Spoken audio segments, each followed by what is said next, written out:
जी अस्सलाम वालेकुम, क्या हाल है सब लोग? खैरियत से हैं? अगर आज के दिन को पाकिस्तान तहरीक इंसाफ के लिए देखा जाए तो कोई बहुत अच्छा दिन नहीं था, क्योंकि सुबह से लेके शाम तक बल्कि रात तक जब ये वीडियो लग रही है तो बुरी खबरें ही आ रही हैं। सबसे पहले गौहर खान साहब के घर पे पुलिस का रेड हो गया। शेख रशीद साहब ने अदम एतमाद कर दिया पाकिस्तान तहरीक इंसाफ पे। फिर पाकिस्तान तहरीक इंसाफ ने पाकिस्तान तहरीक इंसाफ नजरियाती के नाम से टिकट जारी कर दिए थे और सारा दिन वो खबरें चलती रही। फिर इलेक्शन कमीशन ने उसके ऊपर एतराज़ कर दिया कि एक कारकुन या एक उम्मीदवार, दो पार्टियों का उम्मीदवार या कारकुन या वोटर या फिर वो वर्कर कैसे हो सकता है।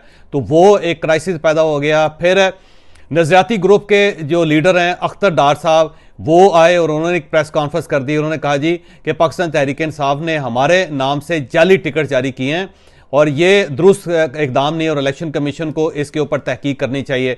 तो ये पार्टी के लिए दूसरा क्राइसिस पैदा हो गया। फिर इलेक्शन कमीशन की तरफ से ये ऐलान हो गया कि आज जो इंतखाबी निशान है उसे जारी करने की आखिरी तारीख थी, 7 बजे टाइम था।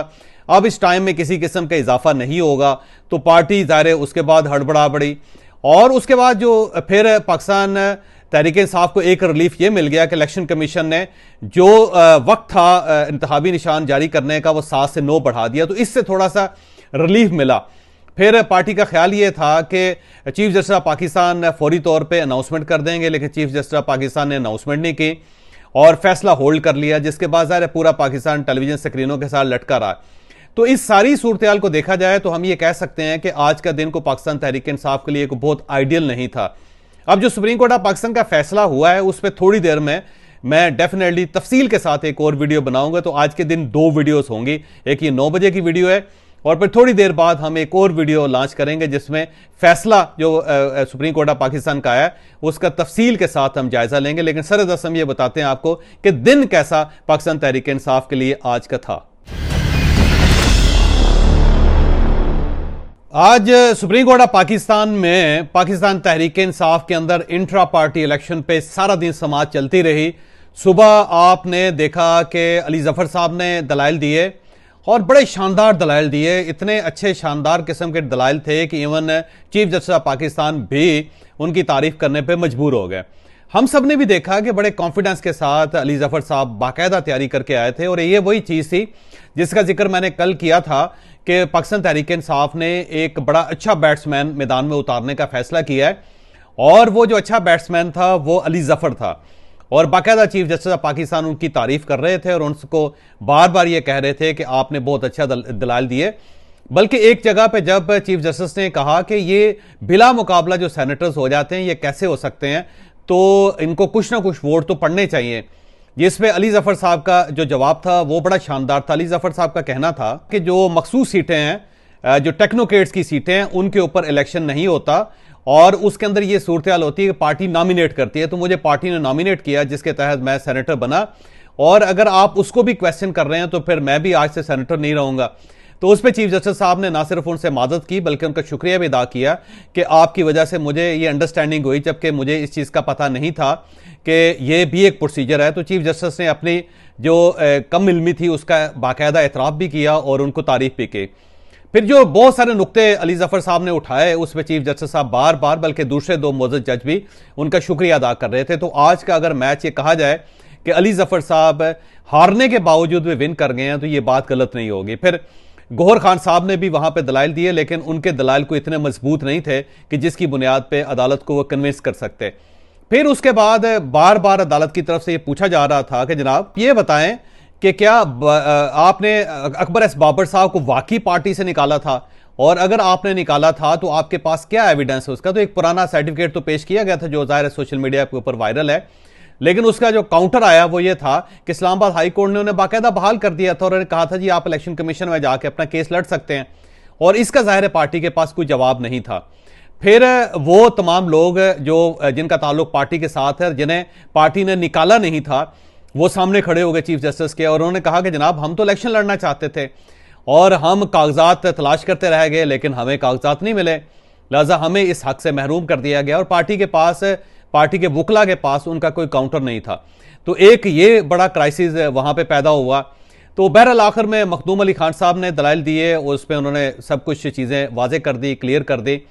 तो अब जाहिर है चीफ जस्टिस ऑफ पाकिस्तान और 3 रुकनी बेंच के पास कोई खास जवाब नहीं था कि पाकिस्तान तहरीक इंसाफ को बल्ले का निशान अलाट कर देते। तो आज केस ऑलमोस्ट जो थी पाकिस्तान तहरीक इंसाफ दिन के वक्त ही हार गई थी और वो पूरे पाकिस्तान ने देखा कि इनके वकला, बड़े वकला भी पार्टी को डिफेंड नहीं कर सके। और उसकी वजह यह है कि पाकिस्तान तहरीक इंसाफ ने 2 बड़ी गलतियां की थी और उसकी सजा जाहिर है उनको भुगतना थी और मुझे लगता है कि वो भुगत भी रहे हैं और उसके बाद भी भुगतते रहेंगे। वो ये कि जब इलेक्शन कमीशन ने आपसे कहा था कि आप इंट्रा पार्टी इलेक्शन करवा दें तो आप ठीक तरीके से करवा देते, ठीक है आप जल्दी कर लेते, लेकिन कोई मसला नहीं, 1 आध दिन और लगा के आप मामलात को दुरुस्त कर लेते। लेकिन क्योंकि पार्टी को जल्दी बहुत थी और उसमें उन्होंने कोई ऐसे लकूना छोड़े कि जिसकी वजह से जाहिर है किसी अदालत के अंदर ये स्टैंड नहीं कर सके, तो उसका नुकसान पाकिस्तान तहरीक इंसाफ को हुआ। इस दौरान जब case Pakistan Tehreek Insaf supreme court of Pakistan में लड़ रही थी तो साथ ही पार्टी ने एक नया कार्ड भी खेला। इन्होंने पीटीआई नजरियाती की तरफ से टिकट जारी कर दिए और ये तो वो पार्टी थी जो इस पार्टी के मुनारफ लोगों ने बनाई थी और वो इमरान खान साहब के रवैये की वजह से परेशान थे। तो उन्होंने फैसला किया कि हम अपनी पार्टी अलग बना लेते हैं, तो वो उन्होंने अपनी अलग पार्टी रजिस्टर करवाई और उसके बाद बल्लाबाज जो है ना, एक बंदा बैट्समैन जो है, उसका उन्होंने साइन ले लिया। तो अब इस दौरान पाकिस्तान तहरीक इंसाफ ने जब महसूस किया कि ये गेम हमारे हाथ से निकल रही है तो उन्होंने उनको बना लिया। तो जब उन्होंने इनको मनवाया तो उसके बाद अब ये पार्टी दोबारा पाकिस्तान तहरीक इंसाफ के पास आ गई। तो पाकिस्तान तहरीक इंसाफ ने उसके जरिए अपना टिकट रिलीज कर दिए और साथ बल्लेबाज का जो निशान है वो उन्होंने ले लिया। लेकिन साथ ही इलेक्शन कमीशन की तरफ से यह रद्द अमल आ गया कि एक शख्स 2 पार्टीज का रुकन नहीं हो सकता, या वो पाकिस्तान तहरीक इंसाफ का रुकन होगा या फिर पाकिस्तान तहरीक इंसाफ नजरियाती ग्रुप का रुकन होगा। ये कैसे हो सकता है कि एक ही बंदा या एक ही उम्मीदवार 2 पार्टीज के उम्मीदवार हैं? क्योंकि जब आपने पहली फहरिस्त आपने दी थी तो उसमें आपने पाकिस्तान तहरीक इंसाफ के लोगों को नॉमिनेट किया था, तो अचानक आपने उसमें से एक दूसरी पार्टी निकाल ली और उन्हें उधर से टिकट भी जारी कर दिए। तो ये क्योंकि पाकिस्तान में ऐसा कभी मुमकिन नहीं था और ना ही ऐसा वाकया इससे पहले हुआ कि एक पार्टी ने 2 पार्टीज के जरिए टिकट्स अपने रिलीज कर दिए, तो उसके ऊपर फौरी तौर पर चीफ इलेक्शन कमीशन की तरफ से इलामिया आ गया और उन्होंने अपने आरओज को कह दिया कि आपने इनको अब ये बल्लेबाज का जो निशान है वो आपने अलाट नहीं करना। तो उसके बाद एक नया क्राइसिस पैदा हो गया। गो सोशल मीडिया के ऊपर तो ये खबर बन गई और सोशल मीडिया के ऊपर ट्रोलिंग इलेक्शन कमीशन की दोबारा शुरू हो गई, लेकिन कानूनी और आईनी लिहाज से पाकिस्तान तहरीक इंसाफ के पास कोई ऐसा जवाब नहीं था कि वो इसे स्टैंड कर सकते। तो ये कार्ड फौरी तौर पर उनका रिजेक्ट हो गया ऑलमोस्ट।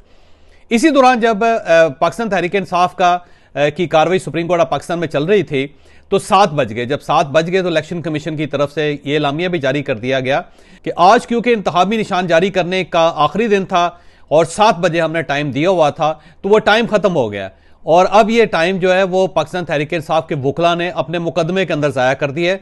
तो अब इसके ऊपर मजीद कोई गुंजाइश नहीं निकाली जा सकती और अब इसको एक्सटेंड नहीं किया जा सकता। तो उसके बाद एक नया बहरान पार्टी के लिए शुरू हो गया।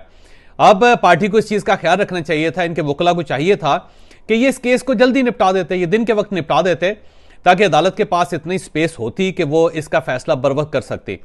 तो इलेक्शन कमीशन का ज़ाहिर टाइम खत्म हो गया। अब उसके लिए ज़ाहिर है दोबारा आपको या तो आपको सुप्रीम कोर्ट ऑफ पाकिस्तान जाना पड़ेगा या फिर आपको हाई कोर्ट जाके ये कहना पड़ेगा कि क्योंकि हमारा केस वहां पे सुप्रीम कोर्ट में चल रहा था और इस दौरान इलेक्शन कमीशन का वक्त खत्म हो गया, तो ये हमारी कोताही है और इस पे हमें रिलीफ दिया जाए। तो ज़ाहिर है जो मुश्किल नज़र आ रहा है। तो दूसरा इलेक्शन कमीशन की तरफ से भी एक जो टाइम बार्ड होगी चीज़ें, अब ज़ाहिर है पाकिस्तान तहरीक इंसाफ के पास इसका भी कोई जवाब नहीं है। और अब अगर ये party supreme court of Pakistan से मदद लेती है तो क्या फ्यूचर में जब भी इस किस्म की सूरत हाल होगी तो supreme court of Pakistan intervention किया करेगी? क्या वो पार्टीज को बाकायदा इंतखाबी निशान के लिए इलेक्शन कमीशन से टाइम लेके देगी? तो ये एक नया बहरान उसके साथ ही पैदा हो गया जिससे ज़ाहिर है पार्टी के पास या सुप्रीम कोर्ट ऑफ पाकिस्तान के पास इसका कोई सोल्यूशन नहीं है। इस दौरान गौहर खान साहब ने सुप्रीम कोर्ट ऑफ पाकिस्तान में खड़े होकर कहा, जी मेरे घर के ऊपर अटैक हुआ है, मेरे मुलाजम, मेरे कज़न और मेरे भाई को तशद्दुद का निशाना बनाया गया, जिस पे चीफ जस्टिस ऑफ पाकिस्तान ने फौरी तौर पर नोटिस लिया और उन्होंने आईजी साहब से कहा कि आप फौरन जाएं उनके घर। और फिर एक वीडियो भी रिलीज हुई जिसमें उनके घर में बाकायदा तोड़ फोड़ की गई थी और वो गौहर खान साहब बता रहे थे कि यहाँ से किस तरह पुलिस दाखिल हुई, उसने क्या किया। ये ज़ाहिर एक बड़ा खौफनाक वाक़या है और मैं इसे कंडेम करता हूं और इसे कंडेम होना चाहिए कि इस तरह अगर पार्टीज के वर्कर्स के या पार्टी के लीडर्स के साथ इस किस्म का बिहेवियर किया जाएगा तो वाकई वो बड़ी ज्यादती होगी। तो मैं इस मामले में गौहर खान साहब के साथ खड़ा हूं और मैं ये समझता हूं कि इस किस्म की हरकतें नहीं होनी चाहिए थी और ये मेरा ख्याल है शायद उनकी तवज्जो को बटाने के लिए कि वो अपना केस प्रॉपर ना लड़ सकें, ये इस किस्म का वाकया किया गया। तो मेरा जाती ख्याल ये है कि पुलिस को और बाकी लॉ इन्फोर्समेंट एजेंसीज को इस किस्म की चीज़ों का बाइकाट करना चाहिए, रुकना चाहिए। इस तरह नहीं हो सकता कि पाकिस्तान जैसे मुल्क के अंदर इस तरह सियासी जो लीडरशिप है उनके घरों पे बाकायदा रेड्स हो जाएं और उस वक्त हो जब आपके पास टाइम बड़ा क्रूशल हो। तो ये अनएक्सेप्टेबल है और इसे मेरा नहीं ख्याल कि पाकिस्तान के अंदर रिपीट होना चाहिए। फिर आज के दिन शेख रशीद साहब की तरफ से एक वीडियो भी आ गई, उन्होंने बड़ा गिला किया कि मैंने जी बड़ी मुश्किल से बड़ी बड़ी जगहों पर मुझे चिल्ला काटना पड़ा इमरान खान की मोहब्बत की वजह से, लेकिन खान साहब ने मेरे मुकाबले में अपने उम्मीदवार खड़े कर दिए जिसके बाद ज़ाहिर है शेख रशीद साहब के जीतने के चांसेस तो ख़त्म हो गए हैं। तो उसके ऊपर शेख रशीद साहब बहुत ज़्यादा नाराज़ थे। तो आज शेख रशीद साहब को भी लोगों ने रोते पीटते देखा और उन्हें महसूस हुआ कि इनके साथ भी हाथ हो गया। तो शेख रशीद साहब का शिकवा भी बड़ा बजा है कि इमरान खान साहब के लिए वो इतने आगे चले गए कि उनको 40 दिन का चिल्ला भी काटना पड़ा और चिल्ले के बाद उनका वज़न भी कम हो गया था और वो अपने सेंसेस में भी नहीं थे। और आज भी वो जब बोलते हैं तो वो पुराना शेख रशीद आपको बड़ा मुश्किल से मिलता है, बड़ा आपको ढूंढना पड़ता है उसे। अब ज़ाहिर है शेख रशीद साहब का गिला भी ठीक है, फिर बाबर अवान साहब का गिला भी बहुत ठीक है कि उन्होंने बड़ी कुर्बानियाँ दी इनके लिए और कई बार वो मार खाते खाते भी बचे लेकिन पार्टी ने उनको टिकट नहीं दिया। तो पार्टी के अंदर एक और बहरान भी पैदा हो गया हुआ है कि आपने किन लोगों को टिकट्स दे दी हैं और जो लोग डिजर्व करते थे आपने उनको फरामोश कर दिया। तो ये भी एक नया क्राइसिस पार्टी के अंदर आ रहा है। तो बहरहाल शेख रशीद साहब के साथ मुझे हमदर्दी है कि शेख साहब के साथ बहरहाल ये नहीं होना चाहिए था। तो आज का दिन को पाकिस्तान तहरीक इंसाफ के लिए कोई बहुत अच्छा दिन नहीं था कि जिसको अप्रिशिएट किया जा सके। हो सकता है कल के दिन कोई इन्हें रिलीफ मिल जाए।